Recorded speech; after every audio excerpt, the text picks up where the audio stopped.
Yes. So the two goes together. You can't succeed without having influence, and you can't influence without uh, being successful.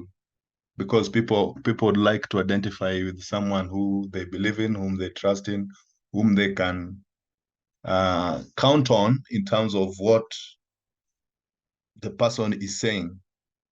So, as a person, as a coach, it's important that you have the following three characteristics for you to be able to succeed and have influence. You must have the desire to succeed, and you must believe in what you're doing. Even though not many will believe in you, but as long as you believe in yourself and you trust what you're doing, and your expectations that whatever you believe in, whatever you're doing, will grant you, give you the results of whatever you are desiring. So desire is, if I were to define what desire would mean, is if you were to look at the benefits of what you want to achieve. For example, winning a league. What are the benefits of winning a league? Why do you desire to win a league? Does it come with some, remuneration? Does it come with some prestige, some respect? So once you put into perspective what you are desiring to achieve, then you'll have a purpose. Meaning you have to identify exactly what you need to do, your purpose as a coach, the end results of what you desire, and then you have to put it into perspective. You have to see it. You can't go where you're not seeing. And this would also mean even writing it down so that you internalize it as a person. And of course, as a person, you have to know your potential. You have to know how capable you are in terms of achieving what you desire. You must be passionate, because there are a lot of hardship, or a lot of difficulties or hurdles that you have to overcome, especially in our country where the profession is not professionalized. Most of it is out of volunteerism. And even when employed, I don't think we as coaches here earn as much as other coaches in other countries, especially in Europe or in America or in Asia. Of the desires of his mom. For example, if you were to compare the prices, the salary of coaches in Europe, if you are to compare the prices of coaches in Europe or in Asia or other continents with the coaches in Africa, then the difference or the gap is very big. And for you to achieve your desire, you must have some rules or principles that you work with or that guides you while performing your job. You must have certain habits that will work towards you attaining whatever you desire, or whatever you need to, or for you to be successful in your career or in your employment as a coach. And definitely you must have a plan. The plan guides you. For example, if you want to go to Mombasa, you must have a plan on how you want to travel to Mombasa. You may have to ask yourself, how long do I need to take on the road? Does it mean I'll go by a plane? Will I drive? Will I go by a bus? Will I take the railways? the train, sorry. So in your desire, you must have a plan. You have to put down a plan on how you're going to achieve what you intend to achieve. The next thing that you need to know or you need to have is people. People meaning that you must have people around you who can support you, people who share in your vision, people who believe in you. As you all know, not everyone will believe in you, but it's always good to surround yourself with people who believe in you, people who support you, people who've done it before, people who are knowledgeable and understand the path that you are taking. Separate yourself. You have to break the rules. Separate yourself from the path for you to succeed. Otherwise, if you surround yourself with the people who don't believe in you, criticize you, bring you down, lock you down, you will be frustrated and you'll not have the confidence to do whatever you want to do or to achieve or attain your desire. You have to persist. It's not easy. You have to work hard. You have to fail and wake up and start again, fail, continue working hard until you get it right. The only way to succeed is to do it wrong. When you do it wrong, you learn from it, but don't do it too long. I mean, don't do it wrong for too long. But you can never know if you will do something right before you try it. You have to do it wrong for you to learn from it and persist so that you can get what you're looking for. You have to persevere. It's going to be difficult, and I know it's difficult for those who are practicing. Not everything will play into your, will favor you. You'll encounter challenges, physical, psychological, financial, but you have to keep on persevering because of the purpose that you believe you are there to fulfill. And last but not least, for you to fulfill your desire, you must pray. You must have the spiritual guidance because it's God.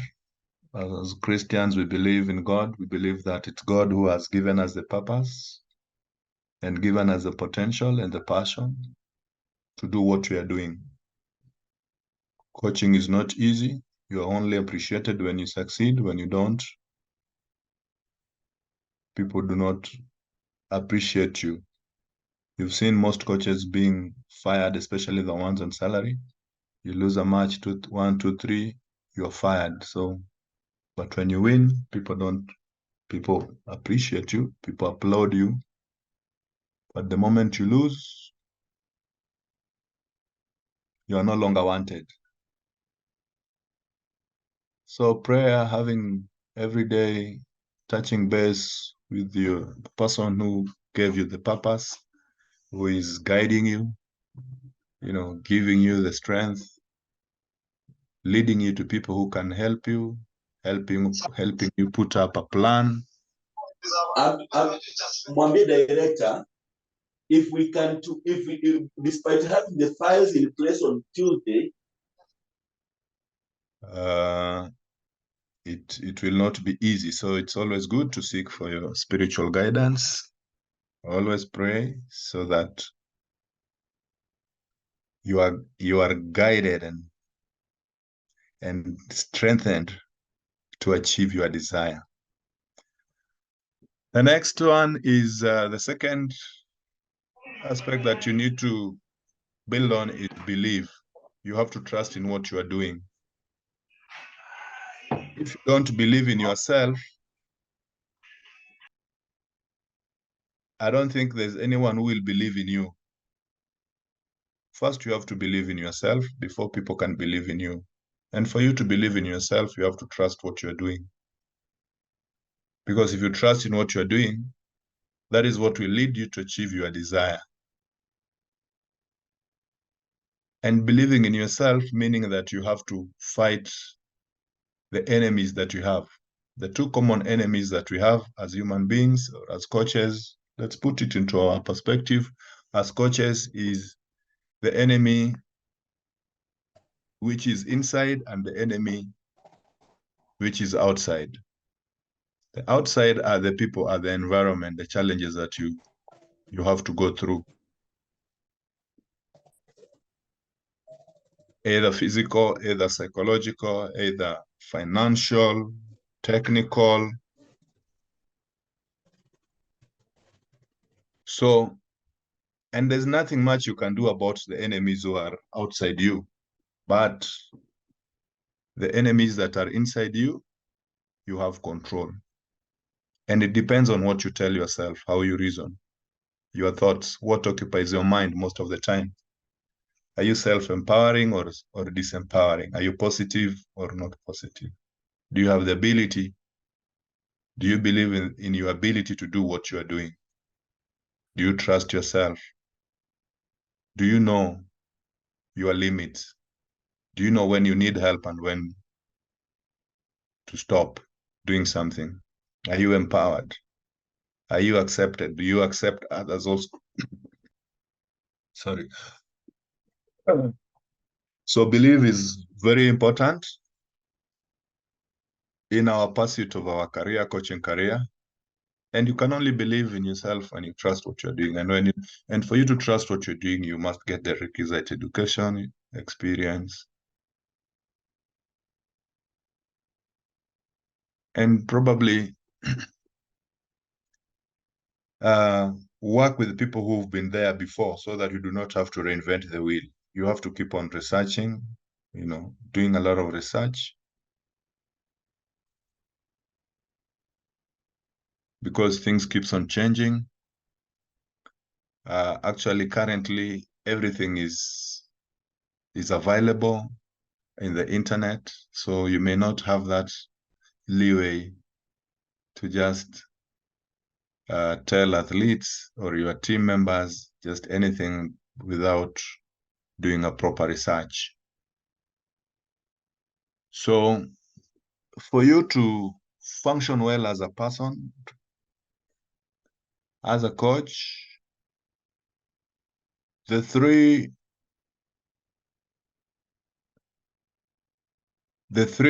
aspects of you here must be connected, listed here must be connected. That is your spirit, your soul, and your body.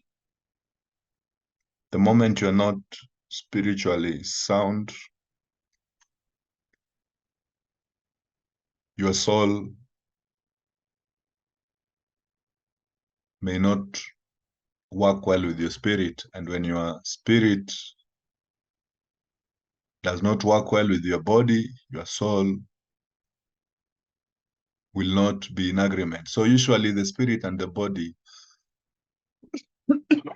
fights for the soul.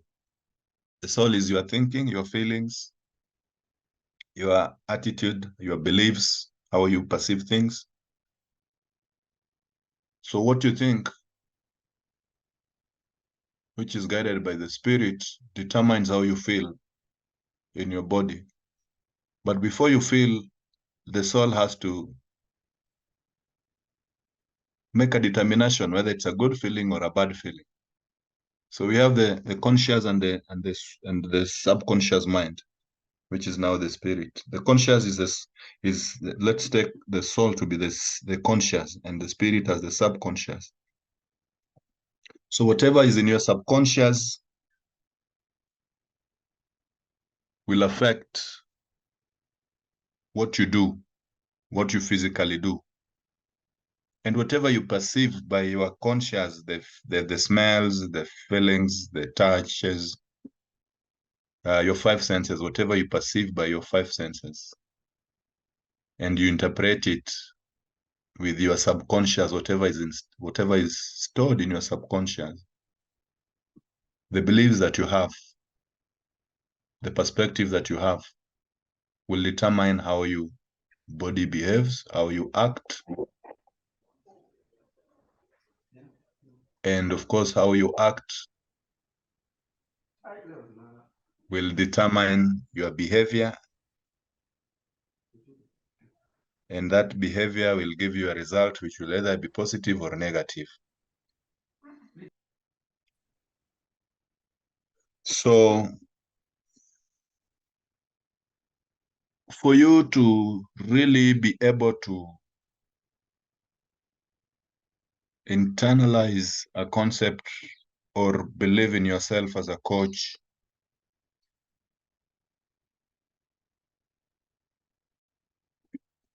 whatever you think in your mind, whatever thoughts that you have in your mind, you must feel them.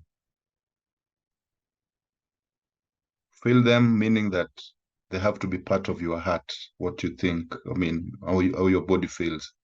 If you feel fear, your body will, if you imagine of fear, your body will be frightened. So whatever you think determines how your body behaves. Whatever you see and feel determines how you behave. So if you feel, if you're fearful, your body will be fearful. If you feel courageous, you think courageous, you'll feel courageous and you'll act courageously and you'll overcome any challenge before you. So it's important that you be close with the, I mean, you be spiritual, talk to your God, to your deity. You know, feel what you are telling them, telling your God. Internalize it so that your body can act or follow whatever you are thinking and feeling.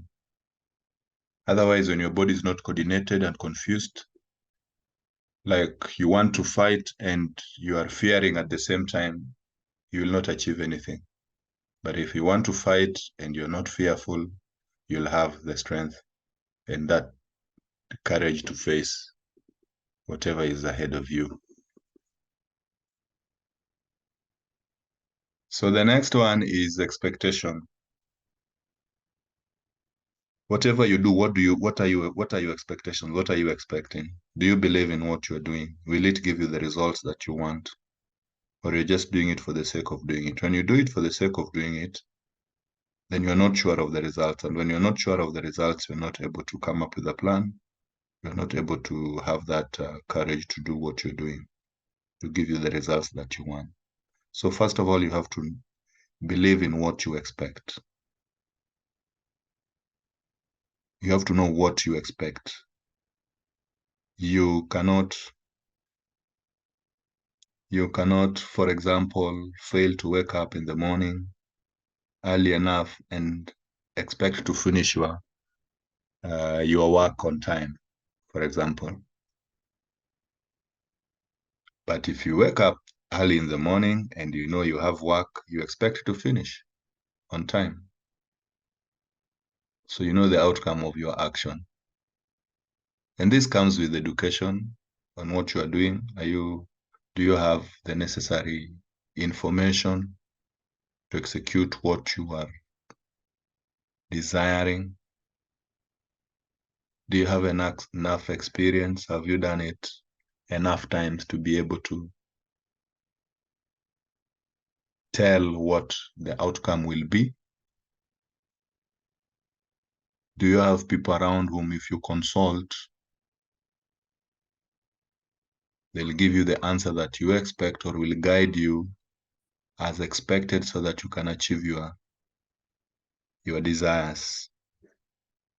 And then the spiritual guidance. Some people do meditate. Some people know how to pray. People have different ways of interacting with their supreme being, or how they handle that bit or part that they do not know or do not understand. So it's important when you are engaging in anything, get to know the results of your actions. For example, giving out an exercise or coming up with a program, you must know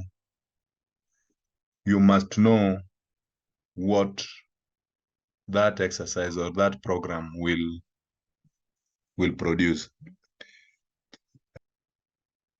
Up to that point, is there any question? We are just about to finish on what I've covered, or we'll get to the end, then we can ask questions.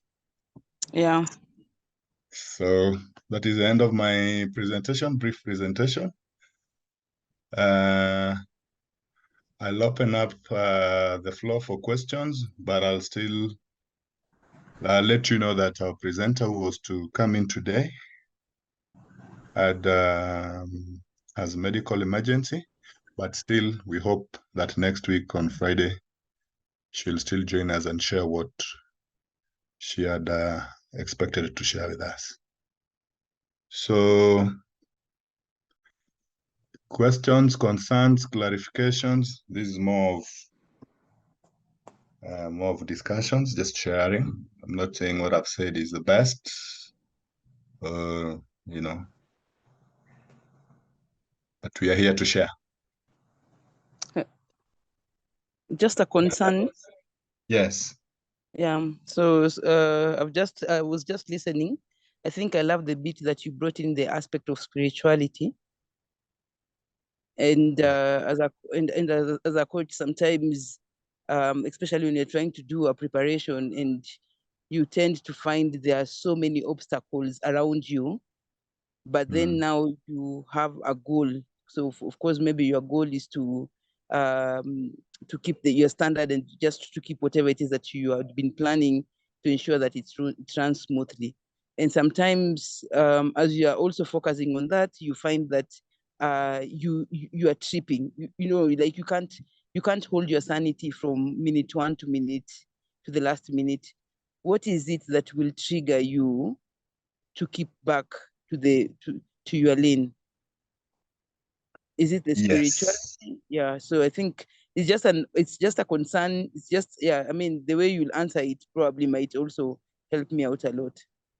Yes. If you are a Christian, and you profess the Christianity faith, meaning that you read the Bible, believe it is Philippians 4:13. That's what I do myself. Philippians 4:13 says, I can do everything through Christ who strengthens me. So whenever you feel challenged, whenever you feel you're losing your sanity, go back to your God, bring in the spirituality aspect of it, because you've tried your best, but it's not working. So you see, God comes in at the point where now we are helpless. We do not know what to do. We don't understand anything. We just say, okay, now whatever happens, I leave it to God. So you draw your you draw your strength from such verses. Philippians 4:13. There's Romans 4:31 that says, I can do, if God is for me, who can be against me? Against me, yeah. So, and sometimes I tell my athletes, when you make a mistake and you're panicking and maybe the game is tough, do not criticize yourself. Do not get angry. The only way you can maintain your sanity is to draw that spirituality bit of it by just saying, God, give me strength to do my best. Give me strength to do my best. Give me strength to do my best, so that you take your mind out of the negativity. Does that yeah get closer to what you Yeah, what it's you getting expect. no, it's actually getting closer, and like even because sometimes not necessarily no, and this one probably I'll speak as me as a coach.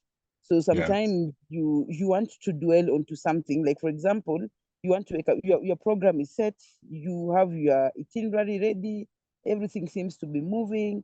Then at some point you are like, okay, things are not working the way you want, so many things are falling into place. So I just love the fact that now, if you can peg it into the spirituality, because that's the only way you can speak to yourself. Because we don't get chances to speak to ourselves. We always want to hear from other people, and that's why now you find there's a lot of external fights and internal fights. And by the time you're finishing, then you feel you're down, so you don't become proactive anymore. So I just love the fact that if you can dwell onto something, then it means that is what will be giving you strength. So yeah, I love the fact that the spirituality has just been the ultimate topic for this. Yeah. You've heard of this saying, people saying that have a meeting with yourself. Having a meeting with yourself is calming yourself down, collecting your thoughts together, trying to review yourself as a person, your strategies, your thinking or your expectations as a person without consulting anyone. Just have a meeting with yourself. It helps a lot. You have to it's like doing a self-assessment. And when you do self-assessment, you get a lot of peace in what you've done or what you didn't do. And it helps you understand what you know and what you do not know. And it also gives you clarity on what to expect. Um, we are mechanical. Human beings are mechanical. We only Mm, act based on whatever is stored in our subconscious mind. You'll mm, hardly invent anything new. In a tense situation, you'll only act according to what is stored in your subconscious. mm, If you are a fearful person, you will never become courageous when you face a situation that is scary, because mm, that's how your subconscious mind is made. mm, So when you have a meeting with yourself, when you get to do a self-assessment of yourself in a quiet place, all by yourself, you are programming your subconscious mind, mm, to become, to because you are thinking, you're trying to think of an issue. If it mm. is an exercise, if it is a match that is upcoming or a match that you played before, Yeah. you are ingraining everything into your subconscious, and your subconscious will only act, your body will only act according to what is stored in your subconscious mind. Mm, So many things you do without knowing that you are doing them, because they're already pre-programmed in your mind. The way you talk, you walk, you think, it's pre-programmed. You don't think about it. So for you to be effective in whatever you're doing, it's important. The Asians, or the people from the East, they have perfected this art of meditation, and meditation is becoming like a key component of everybody's life. It's important you practice. It's not easy, but it's important that you just have that silence by yourself. It's doing an introspecting yourself on what you've done, what you're about to do, what you expect, what you think, you know, so that when the situation comes, your mind is ready and prepared to act mm. the way you want it to. True. Yeah. Any other question or concern? Let's discuss. Let's.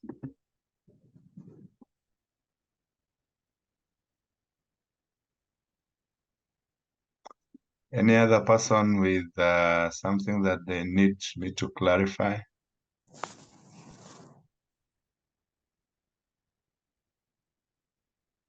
For those who joined a little bit late, we had this question. We had this question on what is important between being successful and being influential. As a coach, do you need to succeed as a coach in terms of your coaching education, or do you need to be influential for you to succeed in your coaching task or duty? Which one should come first and which?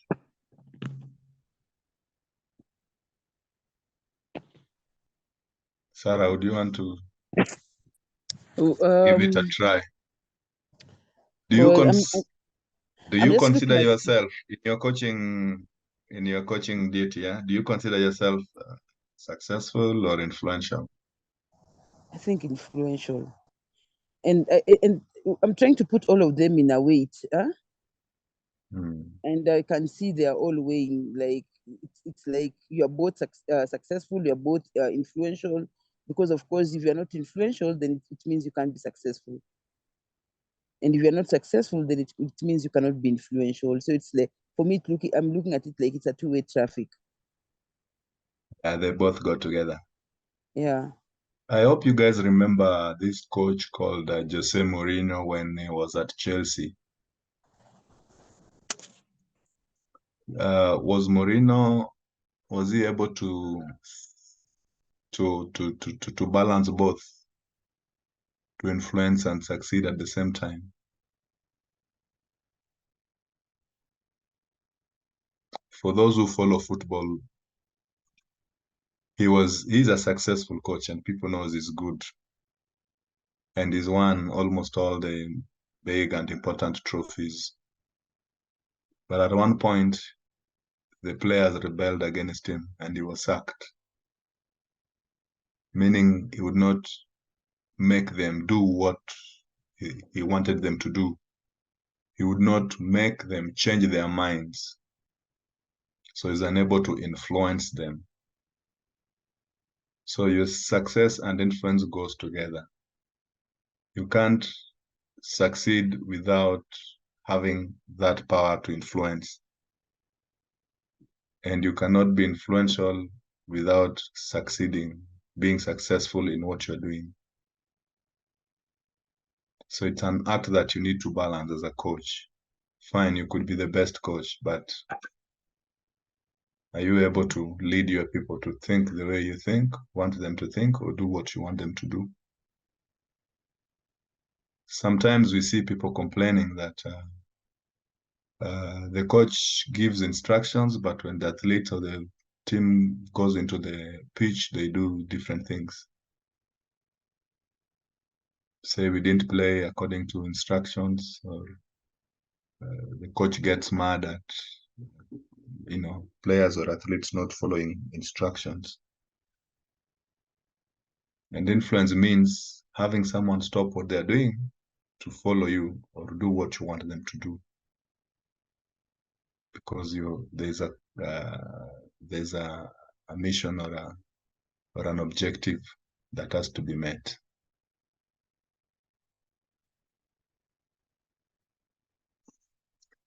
Any other concern?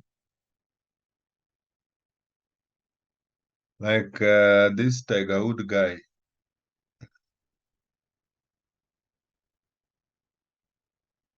Do you think Tiger Woods desires to win?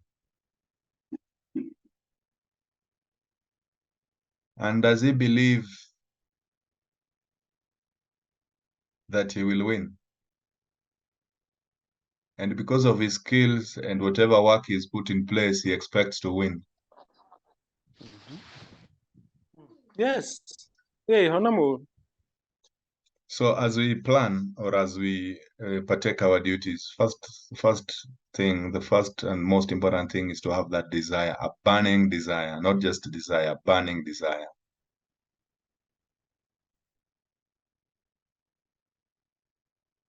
Burning desire means you have the passion, you know what you want, your purpose. Everybody must know what their purpose is. If your purpose is to coach, you have to put it into perspective, rather see it, write it down, because you can't go where you are not seeing. So unless you put it in a visual way or in a visual form, whatever is in your mind, put it in a visual form so that you see it. And consider if you have the potential to achieve that purpose. If you're capable and you're passionate about it, what you're doing.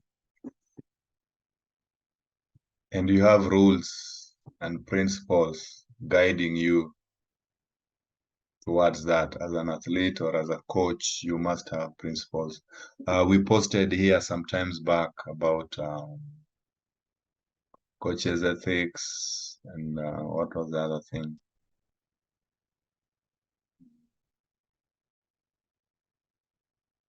Principles of coaching, how to ensure that you do your coaching right, or rather whatever you're coaching comes out as expected. And of course, everything needs a plan. You must have a plan. You must have a strategy. If you do not have a strategy, as a coach, you will fail. And you'll get to a point, that's what Madam Sarah was saying, you get to a point where now you're confused. You don't know what comes first, what comes last, what needs to be done, what needs to be dropped, what needs to be brought in. You must have a plan to guide you in executing your purpose. And most importantly is having people around you. Having people around you who can guide you, who can direct you, who can support you in terms of lend you support when you need it. People who have been there before, so that you do not have to reinvent the wheel all the time. Relationship is important. Have a network of people you can always talk to, whether professional coaches, whether spiritual fathers or guidance.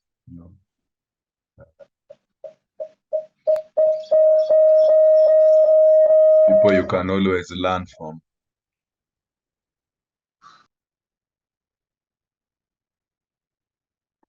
And it's not easy. It's not going to be easy, as we had said. People will bring you down. People will castigate you. People will...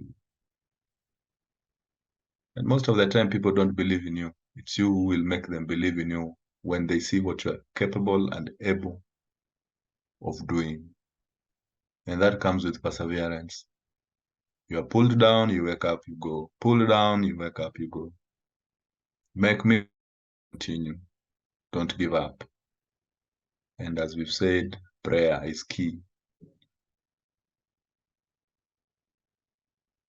Prayer is key in everything. And you'll be surprised, everybody prays. But again, it depends on how you pray. There's people who just pray for the sake of praying, just praying. But if you pray and believe in what you are praying about and trust, have faith in what you're praying, definitely you'll see the outcome. I think stop there unless there's more concerns, clarifications. Is there a question? Maybe just an appreciation. Yeah. Yeah, just an appreciation for, sometimes you listen to something and out of it you get something that has really touched you and you feel that it's needed to be added in your notes. So I really want to say thank you for this session. I think it's been a very good session for me, I'll say. considering that now we are doing a lot of planning and you're trying to add or reduce something that doesn't fit in your handbag. So I'm just glad that I know there's something now I can actually add to my handbag. So I really want to say thank you. Welcome. You're always available to share, and because that is the only way we can grow each other. I don't think there's anyone who has all the knowledge with them.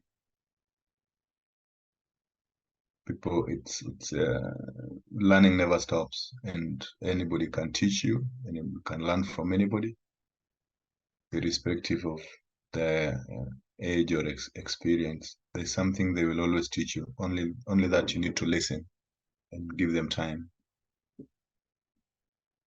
So I also thank you for that feedback, and looking forward to sharing more in case you want to, seek for more such talks. But as I'd say, what had shared before in the platform, we may have to do it next Friday. It's still upcoming.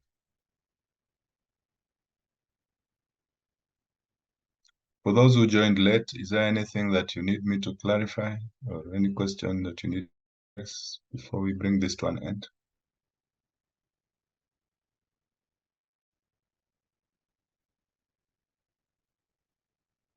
John, maybe some thoughts which you can consider to include in your presentation. First, let me also appreciate that you are able to step in after the main speaker was not available. We appreciate that the time we had scheduled for this was used in a good way. I mean, you talked about success and influence. The con, and I think this is my perspective, you can guide me on this. And it's good you used the example of Jose Mourinho as one of the successful coaches who was able to influence up to a particular level. My guess is when a coach focuses now more about his needs, his wants, and his success, there is that possibility of losing the influence, and that it no longer becomes influence, but we can call it manipulation. And then when you have stronger players who feel manipulated because the coach is thinking about himself and not their needs, then you may have a backlash. I don't know, what is your take in terms of how do we as coaches try not to get to the level of manipulating players and, sitting on our previous successes and lose the influence, especially for future success? Thank you, Kimanzi, for that. What I would say is, if we approach this first as a teamwork, you need each other. There's no one who can succeed without the other. And for us to succeed, we have to compromise our various interests and needs. And we also have to ensure that we have a common purpose, a need. As you've mentioned, if I the common purpose and seek my personal or individual needs and interests, then the others will feel that you're manipulating them, you are forcing them to do something which is against their interest or is against their wish. So as a coach, it's important that you balance this. You have to know exactly what, you have to discuss, you have to test. Yeah, if you want to introduce something new to the team, achieve more than what you have achieved, you have to sit everybody down, you have to talk and agree on a plan that take you to that level. Because as you all know, sports is not easy from either side, as an athlete, as a coach. It's not easy. It's a lot of hard work. Yeah. And if it is a lot of hard work, meaning that you'll have to sacrifice a lot for you to maybe get to a level that you may want to. Everybody wants to win, but put in, the more chances you have of succeeding. But again, for you to succeed, you have to and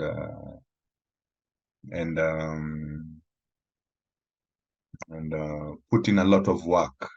And of course, nobody wants to work, but work is what we need to prepare ourselves, especially in sports. We stress ourselves so that we are able to match up or be able to perform level where the body is undergoing such a lot of immense pressure.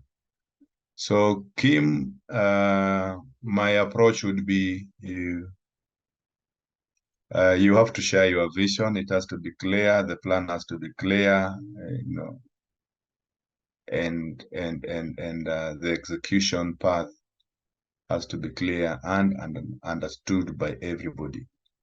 But when you get to personal things, it's more of a leadership thing than now professional technical. There's a part technical and there's a part that you need now, the leadership, the human aspect of it. So there's a technical, the human, the tactical bit that you as a coach need to balance and know when and how to apply in any situation. I hope. Thank you, sir. Yes, you did. Yes, you did. Thank you very much for that insight. You're welcome. I appreciate it. Thank you. Any more before we stop? Anything, any question, even if it's not related to what we've discussed? Just a question. Yes, Sarah. John, who is a good coach? Because I've just heard that you're talking about the mission, the vision. Mr. Kimanzi is bringing the aspect of manipulation. No, what I want to ask you, who is a good coach? And how then do you rate yourself? Do you rate yourself or do you let other people rate you? Sarah, do you think I have the answer? You do. It's the same question I would ask, who is a good parent? I believe you are a parent or you have parents. Yeah. So if somebody asks you, who is a good parent? Are you able to give a conclusive answer? Not What really. what I can say is everything is situational. It depends on your environment, depends on the key people around, the stakeholders, the interest at hand, how you balance it. And we've talked about the human bit of it. We've talked about the spirituality, the technical, the tactical, and the influence that you bring. You've heard of this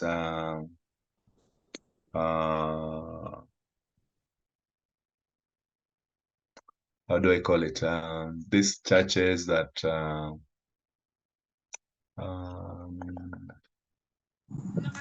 mushrooming churches. Yeah, mushrooming churches, but these people with very, very extreme beliefs. Yeah, extreme beliefs, like a cult. Yes, the cults, extreme beliefs. What makes people believe or follow what they are saying, and yet, to anybody's eyes, they can say that it's wrong, it can't happen, it's something that anybody can see is not right. So it's the influence. It's how much you can influence people. You can mix the two. That as a coach, how you can mix leadership, your human part, your human, the view, and the technical knowledge that you have and the tactical approaches that you'll employ in a game or in a match that makes you successful. Because you are a parent at the same time, you are a coach at the same time, you are at the same time. And whatever choice you make, team captain, depends on you. And do you know blood group matters when it comes to choosing a team captain? Now, as a coach, if you do not know and just choose anybody to be the captain of the team, and it is a team sport, one person affects the rest. So in unison, people must be seeing or working towards this.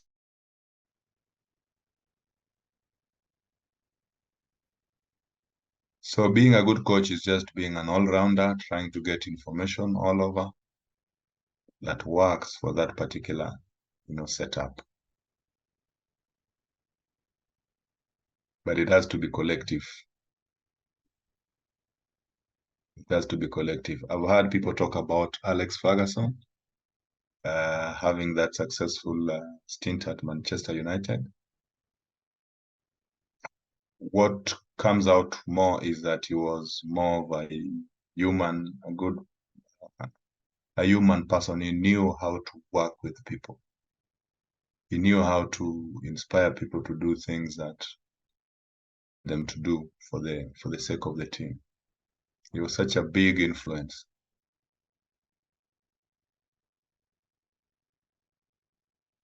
So being able to identify talent, nurture it, use it wisely and properly to achieve your goal,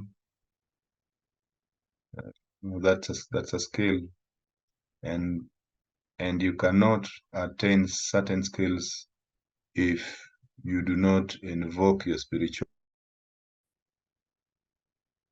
to know what your purpose is and to work towards it. Have the passion, have the plan, have the strategy. Even friends, or even nature. People talk about nature, sometimes things just works for you. Nature just supports you. But it depends on how you perceive.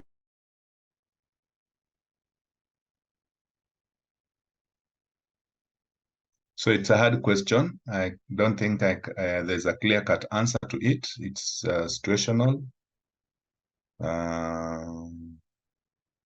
It involves maybe working with all the stakeholders. Sometimes you can succeed in the field and you've not succeeded at the board level.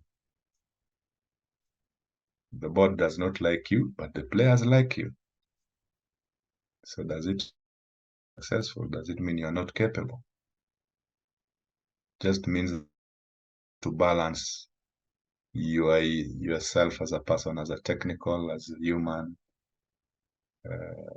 aspect of coaching. Mm.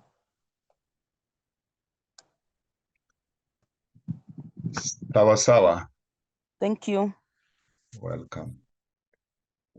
If there's no any more concern, I think I'll also take this opportunity to thank you and appreciate you taking time to, congregate on this webinar and share a little bit of our thoughts and knowledge as we try to build the capacity of each other and bring coaching education into our platform as a nation, so that, or as Africa, or as a region, so that we can enjoy what we are doing. Unless you learn, you will not enjoy what you're doing. But if you get more educated, get more experience, get to know people who can help you, you'll enjoy what you're doing and you'll stay long and succeed and be able to influence in your field. That's all I can say. And thank you very much, guys, and have a good